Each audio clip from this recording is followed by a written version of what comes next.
imensa satisfação.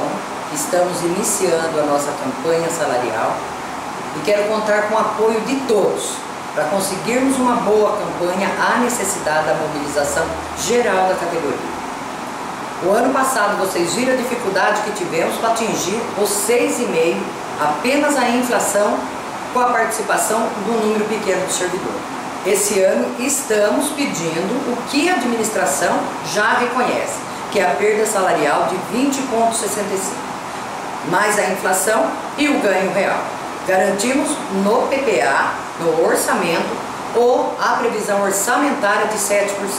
Queremos as nossas perdas já admitidas pela administração. E para avançarmos neste ganho, há a necessidade da participação de todos. Aonde nós avançamos é que há a participação dos trabalhadores. Cidades vizinhas já fecharam suas negociações com até 10%, com a participação de toda a classe. Por isso, convoco todos os trabalhadores a colocar suas reivindicações dentro das caixas que estarão percorrendo os setores no mês de fevereiro e a participação na Assembleia Geral, independente da resposta da administração, para conduzir nossa campanha salarial de 2014. Muito obrigado e conto com a participação de todos. A nossa vitória está na sua mão. Muito obrigado.